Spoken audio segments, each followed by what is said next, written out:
ప్రతి ఒక్కరి లైఫ్ లో ఇలాంటి వాళ్ళు ఖచ్చితంగా ఉండే ఉంటారు. కొంతమంది ఎలా ఉంటారంటే వాళ్ళ పని అయ్యేంత వరకు మనకి జాలరాలు కొట్టడం ఏంటి, మనకి భజనలు చేయడం ఏంటి, అలా మన చుట్టూనే తిరిగి తిరిగి వచ్చి నువ్వే నా ప్రాణం, నీ తర్వాతే మిగతా వాళ్ళంతా అనేలాగా బిహేవ్ చేస్తారు. వన్స్ మన దగ్గర వాళ్ళకి కావాల్సిన పని అయిపోయిందనుకో అంతే, ఇక తిప్పి తిరిగి కూడా చూడరన్నమాట. అంత సెల్ఫిష్ గా ఉంటారు. అది ఎవరైనా ఉండొచ్చు. మీ లైఫ్ లో కూడా ఉండారా లేదా అన్నది తప్పకుండా కమెంట్ లో తెలిపేయండి. ఒక్కసారి అలా బిహేవ్ చేసిన తర్వాత మళ్ళీ మన మొహాలు వాళ్ళు ఎలా చూస్తారు? అదేంటో జనాలు చాలా సెల్ఫిష్ గా బిహేవ్ చేస్తూ ఉంటారు. అవతల వాళ్ళ ఫీలింగ్ అర్థం చేసుకోరు, అవతల వాళ్ళ బాధను అర్థం చేసుకోరు, వాళ్ళ పని అయిపోతే చాలు అనేలాగా ఉండిపోతూ ఉంటారనమాట. అయినా మనం ఏం చేయలేం. అలాంటి వాళ్ళని ఏం చెప్పి ఏం ప్రయోజనం ఉండదు.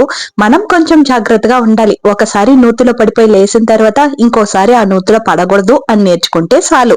అంతే కదా. నేనెప్పుడు బురదకి దూరంగానే ఉంటా. నాకు అసలే అలర్జీ అన్నమాట, ఓసిడి ప్రాబ్లం కూడా.